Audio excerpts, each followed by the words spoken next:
ఒక్కసారి కొమ్మూరి గోల్డ్ కి కాల్ చేయండి. తాకట్లో ఉన్న మీ బంగారాన్ని విడిపించి మార్కెట్ ప్రైస్ కి వాళ్ళు కొనుక్కుని మిగతా డబ్బులు మీకు ఇచ్చేస్తారు. హాయ్, వెల్కమ్ టు మనం టీవీ. మన టీవీ మన కోసం నేను మీ జర్నలిస్ట్ మనోజ్. నేను యాంకర్ సురి. సో ఈరోజు మన టాపిక్ ఏంటంటే గత 4 రోజులుగా సోషల్ మీడియాలో తెగ వైరల్ అవుతున్నటువంటి పాస్టర్ అభినయ్ దర్శన్.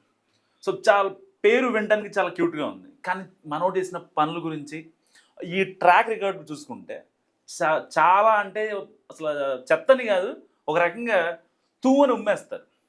అమ్మాయిలతో తిరిగి ఆయన కట్టుకున్న భార్య దగ్గర ఆ డబ్బులు తీసుకొని 3 పెళ్ళిళ్ళు ఆవిడ బంగారం తాకట్టు పెట్టి, లక్కీగా వీడికి వచ్చిన ప్లస్ ఏంటంటే వీళ్ళు ఆవిడ బ్యాంక్ ఎంప్లాయ్, హెచ్డిఎఫ్సిలో క్యాషియర్గా చేస్తుందంట.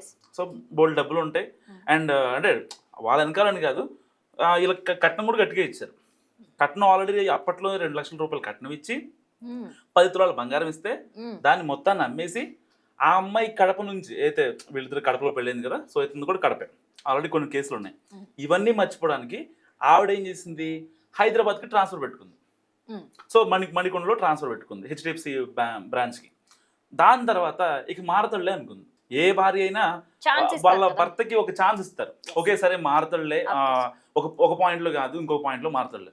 ఇక్కడికి వచ్చాక ఇంకా ఎక్కువైపోయింది అనమాట. అది ఎలా అంటే ఎవరో వాళ్ళ ఫ్రెండ్ చెప్పారంట, సిట్టింగ్లో కూర్చొని మాట్లాడుకుంటారు కదా, వాళ్ళ ఫ్రెండ్ చెప్పాడు ఏమని, నువ్వు హీరోలా ఉన్నావు, సో హీరోగా ఎందుకు ట్రై చేయకూడదు, నీకంటే చెత్తగా ఉన్న వాళ్ళే పొట్టేసుకొని బడతలు ఉన్న వాళ్ళు చాలా మంది సినిమాల్లోకి వెళ్తున్నారు, సంపూర్ణేష్ బాబు వెళ్ళాడు అని చెప్పి సంపూర్ణేష్ దిగిన ఫోటో కూడా ఇప్పుడు వైరల్ అవుతుంది సోషల్ మీడియాలో.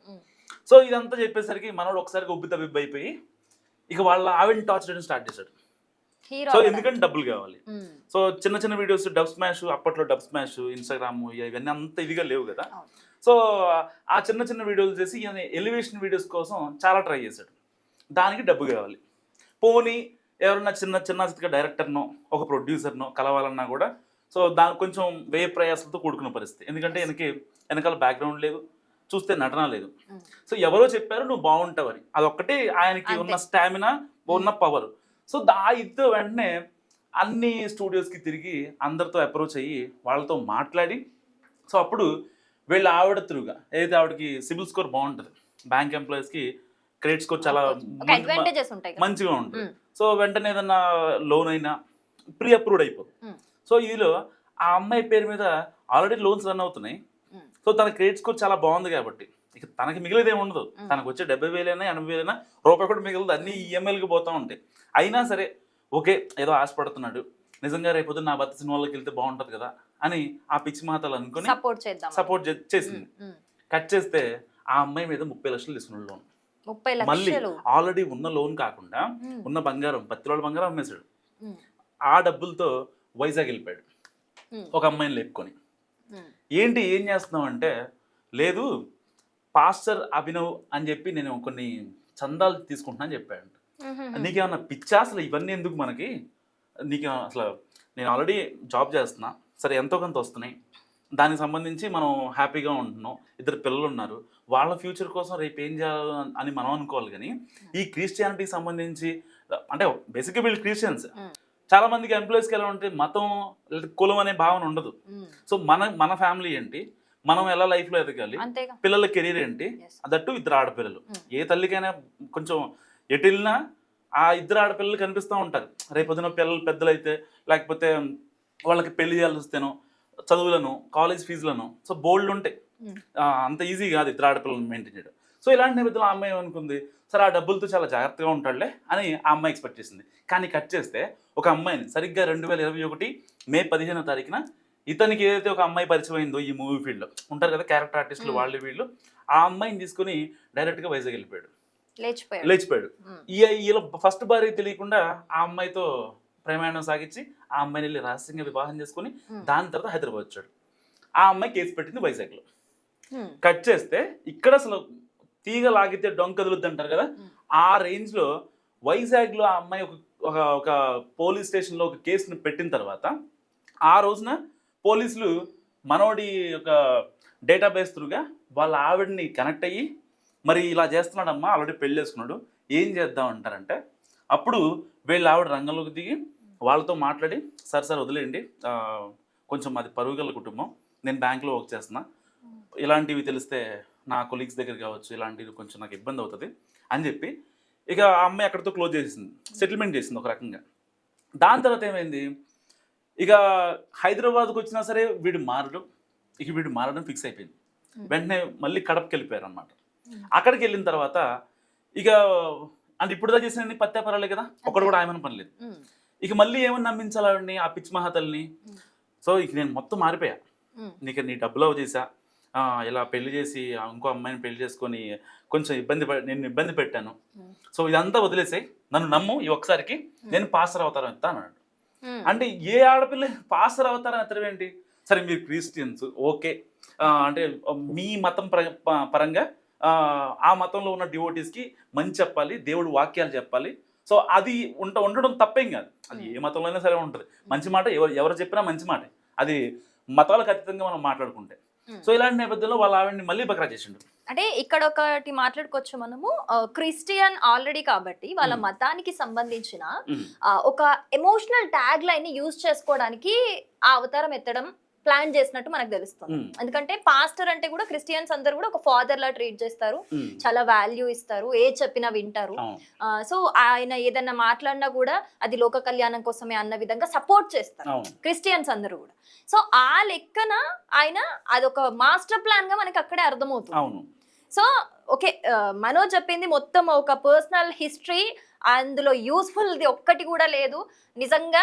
ఈ 3 పెళ్లిళ్ళు కాకుండా ఇంకా మళ్ళీ ఇల్లీగల్ ఒకటే కాదు, దాదాపు 20-30 ఉంటాయి. సో ఇదంతా ఒక్క పార్ట్. ఇది కాకుండా ఇంకో పెంట కూడా ఉంది. ఆ పెంట ఏంటి అని అంటే, నిజంగా అసలు ఈయన చేసిన మాస్టర్ ప్లాన్ కి ఎవ్వరికి రానంత ఫేమ్, జస్ట్ ఒక 3-4 డేస్ లో పెద్ద పెద్ద పాదయాత్రలు చేసిన, పెద్ద పెద్ద ఎఫెక్ట్స్ పెట్టి ఎన్నో ఇయర్స్ నుంచి కష్టపడి చేసినారా అని ఫేమ్ జస్ట్ ఒక నాటకం వల్ల, ఒక హై డ్రామా ప్లే చేయడం వల్ల వచ్చేసింది. అసలు ఆ హై డ్రామా ఏంటి ఒకసారి చూసిన తర్వాత దాని గురించి మనం మాట్లాడుకుందాము. ఎస్, మరి అది ఎంత ఎఫెక్టివ్ గా ఉంటుందో మనం కూడా చూడాలి కదా, మరి అంత ఫేమ్ వచ్చింది అని అంటే.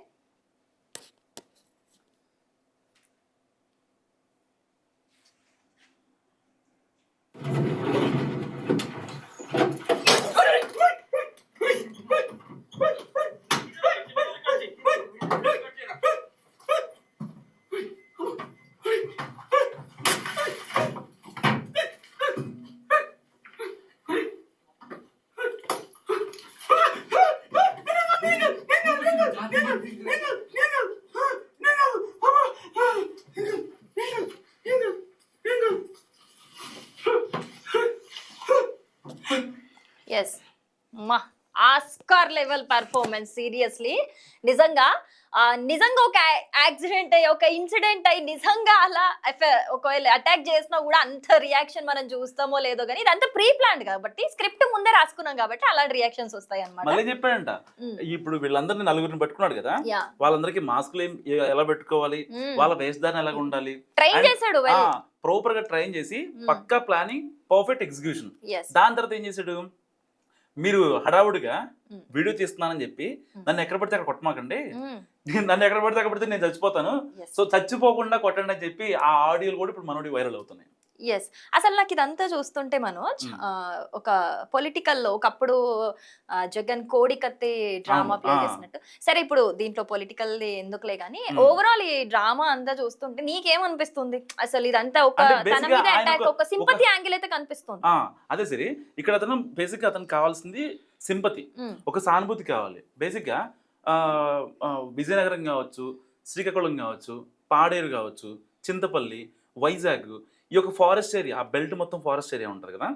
సో అక్కడ ఉండేది ఎవరంటే చాలా ఇన్నోసెంట్ పీపుల్ ఉంటారు. ఇప్పుడు అందుకని డిప్యూటీ సీఎం పవన్ కళ్యాణ్ కూడా అక్కడ ఉన్న గిరిజన ఇంకా ఆదివాసీ ప్రజలు ఎవరైతే ఉంటారు ఇప్పటికీ స్టిల్ కరెంట్ లేని వాళ్ళు ఉన్నారు, వాళ్ళపైన అందుకని అలాంటి వాళ్ళపై ఇప్పుడు అందుకని ఫోకస్ పెట్టారు ప్రత్యేకంగా. సో అలాంటి వాళ్ళు చాలా ఏమంటారు అంటే, వాళ్ళు పెద్దగా చదువుకోరు, అంటే ఈ 4G 5G లోకల్లో వాళ్ళు ఉండరు, వాళ్ళకి పబ్లు కానీ బయటకు వెళ్ళటం ఇలాంటి కల్చర్ తెలీదు, చాలా ఇన్నోసెంట్గా ఉంటారు. అలాంటి వాళ్ళని ఎలా బుట్టలు వేసుకోవాలి? సో ఇది ఒక రీజన్ అనమాట. దానికోసం చాలా ప్లాన్డ్గా పక్కా ప్లానింగ్ వేసుకొని 4-5 మనుషులు అక్కడ అడవిలో పెట్టి, ఆ టైంకి నేను వస్తాను, వచ్చినప్పుడు నా మీద దాడి చేయండి, నేను లోపల నుండి వీడియోలు తీసుకుంటాను. అసలు ఈ వీడియో బయటకు వచ్చిన తర్వాత ఆయన తోటి పాస్టర్లు సరే అంటే బేసిక్గా ఈయన ఎంటైర్ లైఫ్లో ఈ హిస్టరీలో ఒక 6 నెలలేమో ఈ యొక్క అభినవ్ దర్శన్ అంటే ఒక పాస్టర్గా సేవలు అందించాడు. అది కూడా అంటే పర్టికులర్గా ఒక చర్చికే. ఇప్పుడు కొన్ని మనం హైదరాబాద్లో మనం చర్చిలు చూస్తూ ఉంటాం, విజయవాడలో కావచ్చు. అంటే ఒక చర్చికి ఒక పాస్టరే ఉంటాడు, ఆయనే వెళ్ళి సండేనో కొన్ని సర్వీస్లు అటెండ్ చేస్తూ ఉంటారు. కానీ ఇక్కడ ఈయన మాత్రం అలా కాదు. అంటే ఈయన్ని ఎవరు పిలిచినా సరే వెళ్ళిపోతుంటాడు. వాళ్ళకి వెళ్ళి ఇండివిజువల్గా ఇండిపెండెంట్గా వాళ్ళకి సేవలు అందించాడు. 6 నెలలు మాత్రమే, 6 నెలల్లో మంచి ఫేమ్ వచ్చింది. కానీ ఈ యొక్క డ్రామాతో మనోడు ఇటు పొలిటికల్ గా వైరల్ స్టార్ అయిపోయాడు. సో మొత్తంగా అయితే జనాల్ని ఒక సింపతి యాంగిల్ వాడుకొని ఇలాంటి డ్రామాస్ చేస్తే అది ఖచ్చితంగా ఏదో ఒక రకంగా బహిర్గతం అయితే అవుతుంది. సో ఏది ఏమైనప్పటికీ కూడా ఈ హై డ్రామా అంతా చూస్తుంటే కూడా మీకేమనిపిస్తుంది? అసలు మీరేం ఫీల్ అవుతున్నారు? ఇటు పర్సనల్ హిస్టరీ చూసారు, ఇప్పుడు ఎందుకు అంటే సింపతి యాంగిల్ యూజ్ చేసుకొని ఏదో ఒక స్టార్ అయిపోవాలి నేను, లేకపోతే రాజకీయంగా రాణించాలని ఒక పార్టీ పెట్టి ఒక హై డ్రామా ప్లే చేయడం జరిగింది. సో ఫైనల్ గా ఈ హై డ్రామా చూస్తే మీకేమనిపించింది అనేది తప్పకుండా అయితే కమెంట్ చేయండి.